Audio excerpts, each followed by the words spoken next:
Y ya está con nosotros mi buen Luis Wertmann. ¿Cómo estás, Luis? Paco, bienvenido, buenos días. ¿Cómo estás? Muy buen día para saludarte. todos. Y Paco, a ver, yo creo que tenemos que hablar de veras de lo importante.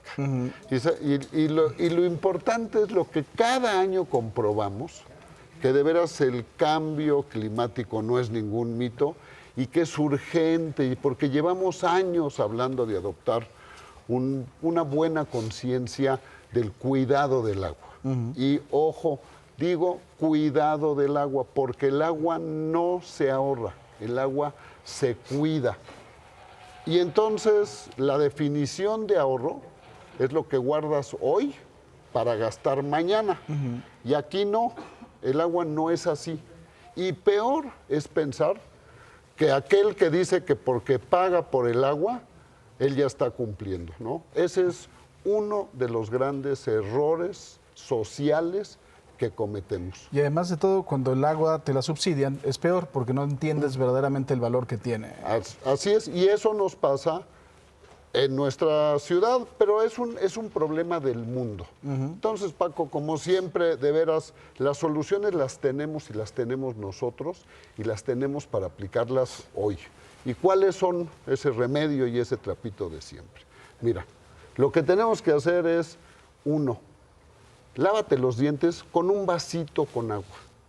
Cada vez que abrimos la llave y dejamos que corra, claro, se nos van entre 15 y 20 litros de agua, nada más para tenerlo. No le pidamos a nadie que cambie sus hábitos. Mira, ¿te quieres pasar media hora en la regadera? Pásate media hora en la regadera. Nada más que entre enjabonada y enjabonada le cierras al agua.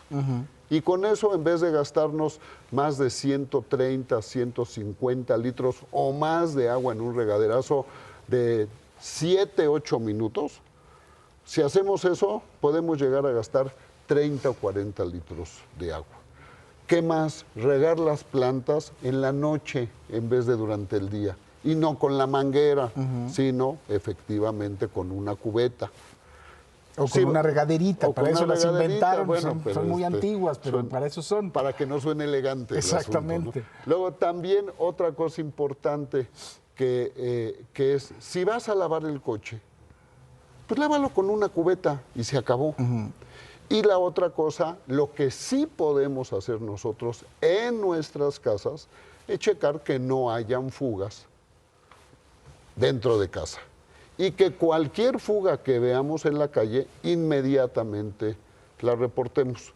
Y mira, Paco, llevamos más de 10 años hablando de campañas, de qué hacer, de cómo no gastar de más el agua, porque el agua es un préstamo que tenemos de las siguientes generaciones que no vamos a tener con qué pagar, o que no estamos teniendo con qué pagar. Entonces, lo que te decía yo en un principio, de veras, las noticias son importantísimas. Lo que pasa con los bancos, lo que pasa en la política, pero hay una cosa muy sencilla. Sin agua no hay vida, no hay seguridad, no hay economía, no hay absolutamente nada.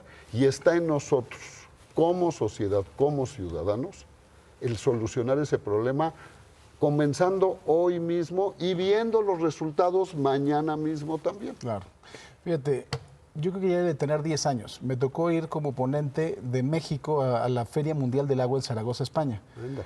Seguimos hablando de lo mismo, 10 años después. Precisamente el precio del agua es lo más importante, las fugas que hay en todas las ciudades, ¿no? Y finalmente también la falta de respeto que hay al medio ambiente. Y seguimos hablando de lo mismo, o sea, es exactamente lo mismo y no hemos aprendido. Pero la factura ya nos la van pasando y ya vimos cómo se vivió en Monterrey ciertas crisis. Claro. Ya vemos también cada vez que hay una crisis aquí en la ciudad que empieza a faltar agua.